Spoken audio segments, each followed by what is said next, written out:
Thank you for joining. I know it's the last few minutes left here. Before we went for break, we were talking about Health and Human Services. Naturally, some of the political side of it attacked you on saying that you were soft on corruption. You didn't go out there and go after some of these companies. Some of the records naturally are old records, yes. and to be fair to you, they are old records. There's nothing to do with the current.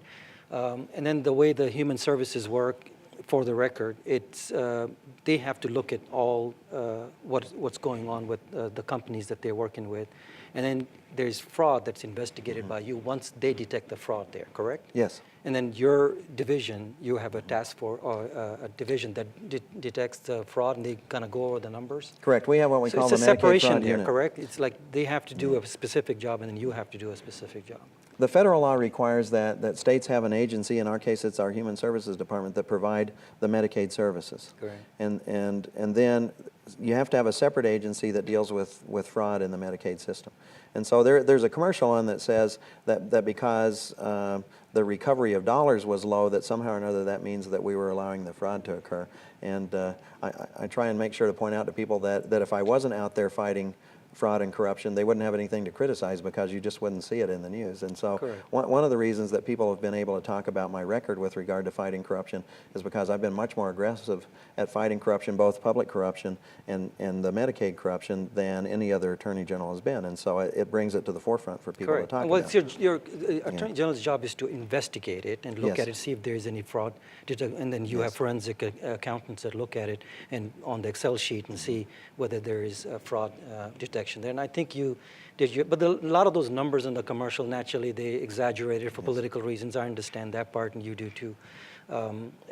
Aside from that, going to your campaign, because there's a few more minutes left here, the critics on the left say you're not coming forward you're not answering all the attacks, therefore you may have something to hide, therefore you're not going out there doing it. So these are the critics, even on the left, that you hear that. The economy is very poor. You can attack on the economy. You haven't said anything.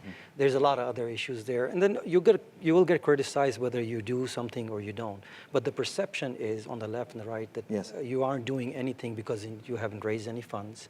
And not comparing to the governor, and that's probably a hindrance to you, and you're stuck in neutral right now.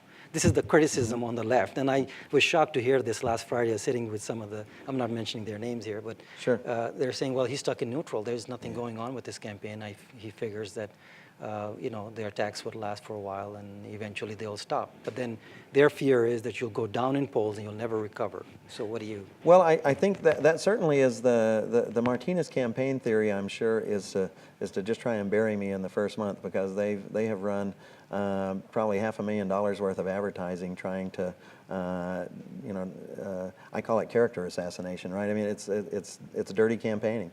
And so I'm sure that by the Governors Association, correct? There's some of it's by the Republican Governors Association, and one of the things that's important, for instance, is they've criticized me for bringing a lawsuit that generated legal fees for a law firm, $5 million. It also generated $15 million for the state of New Mexico because of the fraud that a particular pharmaceutical company had committed in New Mexico.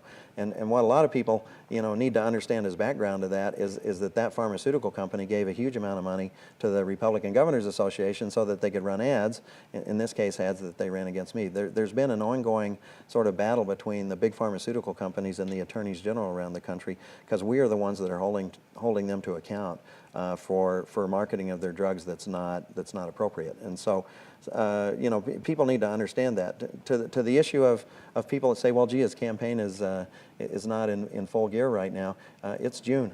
My dad taught me this. He said the poll that counts is the one that they take on election day. Yeah, because a lot could happen between now and November. I think a lot will happen between now and November. We have seen that in the past. Correct.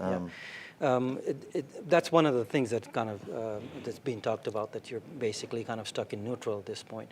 But then you know what you're doing with your campaign, and you have been in it for a long time, and I think your dad was in it for many years. And Yes. The thing that, you know, and I'm trying to be fair to the governor. I invited her on the show here, so I have yet to hear from her. I love to have her. I mean, this is a show that's nonpartisan, so Sure. I can't. What do you see as far as your campaign goes? Where do you feel that you're at right now? Do you feel that there was a 11% margin there when the primary night? Yes. When they, I think PPP polled you, and then the public policy polling, you were about, she was 47, 42 for you. Correct. That 11% there, how do you reach out to that 11%? Well, I think that's very important to get our message out, and I think that for the next 5 months, it's just me and Governor Martinez. We're the two people that are going to, one of us is going to be the next governor in New Mexico. And you got debates coming up, right? And so I hope that the governor will debate me. I think that that I would love to compare my record to her record. I'm very proud of my record, and so I think that they'll try and keep her out of the public eye and spend most of their time running advertising, because they have millions of dollars in money from But she's the, raised a lot of money, and you have, naturally, you're disadvantaged there at the Yes. funds as far as, but this is another criticism there, that you haven't been given that much money is because you haven't given the appearance of fighting. Sure. So once you have that fight there, then money starts coming in. This is according to some of the critics on the left. These are the analysts that, of course, everyone has an opinion when it comes to a political. Sure. So this is what they're saying, that once you're out there on your slightly aggressive, then the money will start coming in.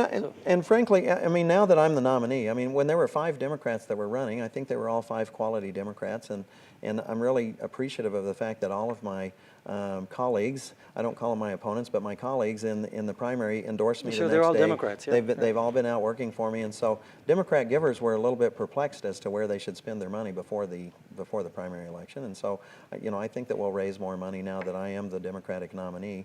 But I'm never going to raise as much as the governor, because her supporters are these the big incumbents always multinational have. corporations. Correct, Well, yeah. and she has these big multinational corporations, and frankly, I've spent my career representing victims of domestic violence, victims of human trafficking. Those are not people that can give you a $5,000 check, and so I'm really proud of my career in representing consumers and ratepayers and children and victims of domestic violence and victims of we had a big sweep to take out child pornographers. Correct. I mean, those are the people that I've spent my career working for and protecting. And money is not everything. People in New Mexico, people that we've helped to save their houses, people that we've helped to get, when they got a bad deal, a lemon car. There are thousands and thousands of people that have been helped by the Attorney General's office, and those people know what I do. They don't believe those commercials, and they've told me, keep your head up, hang in there, because we know what a quality guy you are, and we're for you. Okay. Thank you for coming in, Gary. I Thank have a few seconds left here. I really appreciate you taking the time to come from your campaign, and we wish you the best. Okay. Thank you. Thank you. I enjoyed it. I hope I get a chance to come see you again. There you go. Thank you. I really do appreciate it. Well, there he is, Gary King. I hope the governor accepts our invitation to come on the show. I'd love to have her. So give us a call, and that's it. We're out of here. Thank you for watching.